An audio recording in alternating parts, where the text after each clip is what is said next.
자, 이제 새로운 단원 3단원을 시작하도록 하겠습니다. 3단원 도입활동과 그리고 수학 익힘책 제일 앞쪽에 있는 한쪽짜리 준비학습 문제를 오늘 여러분들과 함께 해결해 보도록 할 텐데요.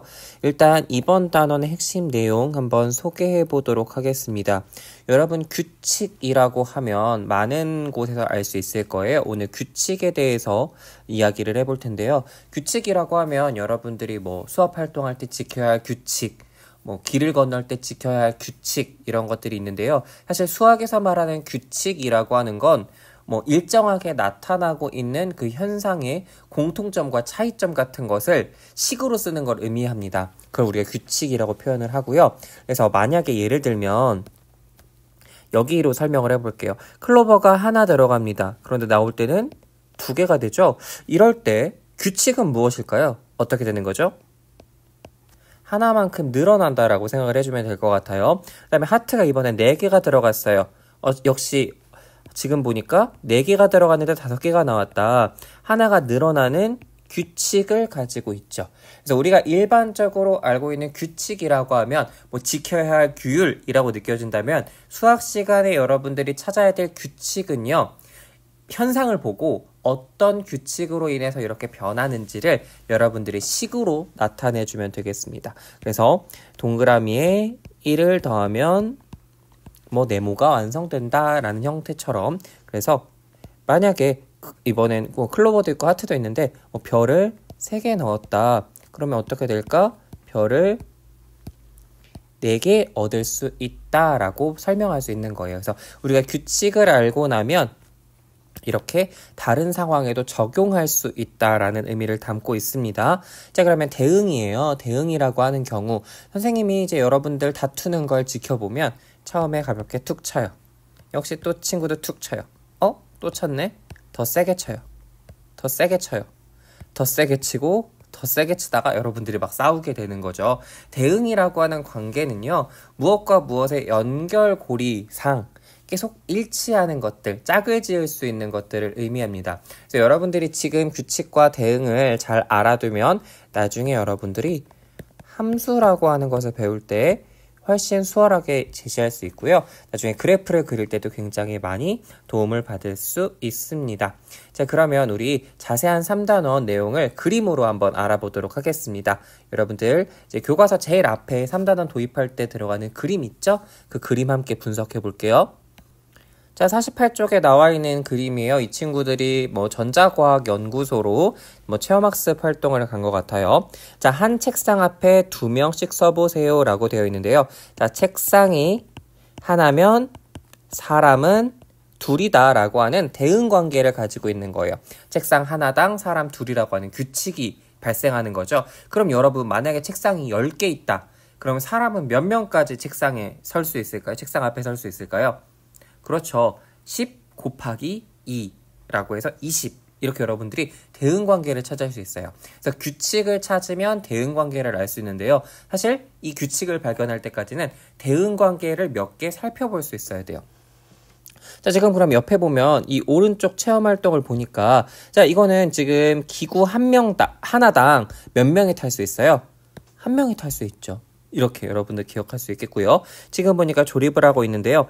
사각판 1개에 바퀴를 2개씩 끼운다고 했어요. 그럼 만약에 사각판을 10개 아까 또 10개 했으니까 사각판을 7개 이을 거예요. 그럼 바퀴는 몇 개가 들어갈까요? 7 곱하기 2는 14. 총 14개가 들어가겠죠? 자, 옆에 역시 이 판도 마찬가지예요. 지금 보니까 어떤 숫자의 개수로 늘어가는지 또는 줄여가는지 여러분들이 찾을 수 있을 거예요. 자, 규칙을 찾는 것들은 이런 방식으로 여러분들이 확인할 수 있습니다. 마지막 49쪽까지 한번 보고 수학 익힘책으로 넘어갈게요. 자, 49쪽은 여러분들이 그동안 공부했던 내용에 대한 이야기입니다. 4학년 1학기 6단원을 통해서 여러분들은 이미 규칙을 찾았는데요. 여기 빨간색 화살표가 의미하는 바 어떤 규칙일까요? 몇씩 뛰어셌어요? 여러분이 한번 말하고 적어볼까요? 그렇습니다. 100씩 뛰어세기를 한 방법이죠. 그러면 이 대각선으로 표시한 파란색 부분은 우리가 어떻게 규칙을 얘기할 수 있을까요? 몇씩 뛰어샜는지 한번 세볼까요? 헷갈리면 211 빼기 101을 해보고요. 또 321 빼기 211을 하면 됩니다. 네, 110만큼 뛰어샜다는 거 여러분들이 알 수 있을 거예요. 또 새로운 규칙 한번 찾아볼까요? 우리 이렇게 내려갈 거예요. 101, 111, 121. 어때요? 몇씩 뛰어샜어요? 네, 10씩 뛰어샜죠? 자, 이런 식으로 여러분들이 아마 규칙을 찾았을 거예요. 또 이 배열은 모형이 한 개에서 시작해서 오른쪽과 위쪽으로 한 개씩 늘어납니다. 여러분들이 특성한 규칙을 설명하는 단원이었을 거예요. 그러면 이 규칙 설명에서 끝나는 것이 아니라 이걸 바탕으로 우리는 대응 관계를 만들어 볼 거예요. 어떻게 여러분들이 만들 수 있을까라는 것들 기억할 수 있겠죠. 자, 그리고 우리 생활 주변에서도 대응 관계를 한번 찾아볼까요? 라는 것도 여러분들이 확인할 수 있습니다. 그래서 규칙과 대응 관계를 찾는 것 모두 우리가 일상생활에서 많이 사용하는 것들이에요. 물건을 구입할 때도 그 값어치에 맞는 돈을 지불해야 되는 거잖아요. 대응 관계가 서로 일치하게 되는 거죠. 여러분 함께 알아보도록 할 거고요. 우리 수학 익힘 책으로 넘어가 볼 거예요. 지금 잠깐 선생님이 영상을 따로 분리하지 않을 거예요. 워낙 간단한 내용이기 때문에. 그래서 수학 익힘 책 31쪽 문제는 지금 영상을 잠깐 멈춰놓고 풀어볼 수 있도록 하기 바랍니다. 자, 수학 익힘 책 31쪽이에요. 여러분과 함께 풀어보도록 하겠습니다. 이미 여러분들은 다 풀었을 거라고 생각하고 선생님이 진행을 할 거예요. 자, 가로 옆으로 지금 넘어가고 있어요. 우리 아까 수학책에서도 선생님이 규칙 찾는 거 이야기했었죠? 몇씩 늘어나고 있어요? 네, 20씩 늘어나고 있죠? 그러니까 220, 260 채워주고요. 340, 그리고 380, 여기에는 400. 선생님 어떻게 400이라고 단정 지었어요? 이렇게 뛰어세고 있잖아요. 그쵸? 460 이렇게 여러분들이 빈칸을 모두 채울 수 있습니다. 그러면 수 배열표에 세로 줄에 나타난 규칙을 써보라고 했어요. 어떻게 나타내면 돼요? 100씩 뛰어세기 또는 100씩 늘어나는 100씩 더하는 이런 식으로 여러분들이 표현할 수 있겠죠. 규칙이라는 말을 넣어주면 더 좋겠네요. 자, 3번과 4번입니다. 도형의 배열을 보고 물음에 답하라고 했어요. 처음에 한 개에서 출발을 합니다. 그리고 둘째가 될 때는 이렇게 위와 오른쪽에 추가가 되죠. 또 어떻게 되는지 봤더니 지금 보니까 몇 개씩 늘어나고 있어요? 2개씩만 늘어나고 있어요. 더 추가되는 것이 아니라. 자, 그러면 5번째에도 당연히 그림을 그릴 수 있겠죠? 이렇게 만들면 되겠네요. 5번째 그림 다시 선생님이 그려볼게요. 네, 이렇게 5칸, 4칸으로 이루어지면 되겠죠. 그래서 지금 규칙을 다시 한번 선생님이 설명해 볼게요. 이건 지우고요. 자, 어떤 규칙이 생겼나 봤더니 계속 지금 추가되는 부분에만 선생님이 빨간색 V 표시를 했어요. 이렇게. 그래서 한 칸, 한 칸, 한 칸, 한 칸씩 쌓아나간다 라는 규칙을 알고 나면 나중에 여러분들이 사실 이걸 하는 이유는요. 102번째라고 해봅시다. 자, 102번째일 때 우리 어떻게 표현할 수 있을까요? 자, 이렇게 표현이 될 텐데 아마 이렇게 쌓일 텐데 여기에는 102개만큼 여기에는 101개만큼 쌓여 있겠죠.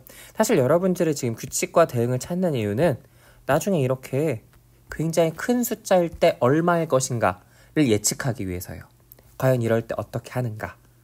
그래서 지금 과학자들이 연구할 때 우리 기상현상에 대해서 사회 시간에 공부했죠. 그때도 많이 지진을 관찰하고 지진파를 관찰하고 이런 것들 활동을 하는 이유 결국 다 예측하기 위해서예요. 지진이 발생하기 전에 이렇게 지진파가 바뀌니까 지진이 일어났었네를 바탕으로 이 지진파가 발생하면 지진이 날지도 모르니까 사람들을 대피시켜야 한다라는 걸로 연결짓는 거죠. 우리가 규칙성을 찾는 이유는 이렇게 미래를 예측하고 확인하기 위해서라는 거예요. 자, 그럼 도형의 배열에서 규칙을 써보라고 했어요. 어떻게 써보면 될까요? 위에 하나, 옆으로 뭐 하나 늘린다 이럴 수도 있겠고요. 아니면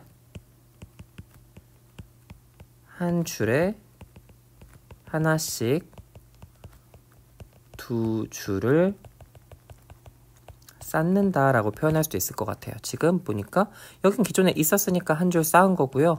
옆엔 없으니까 새로 추가된 것. 이렇게도 설명할 수 있을 것 같아요. 여러분들이 지금 자유롭게 설명하면 되겠어요. 물론 당연히 여러분 교과서 뒤에 있는 말들 정확한 정답인데요. 선생님이 지금 4번과 2번에 조금 다양한 정답을 적어주는 이유는요. 여러분들이 쓴 게 틀린 말이 아니에요. 선생님이 항상 채점하다 보면 여러분들이 이렇게 썼어도 내가 이 상황을 이해하고 있다는 게 느껴지면 그건 틀린 정답이 아니에요.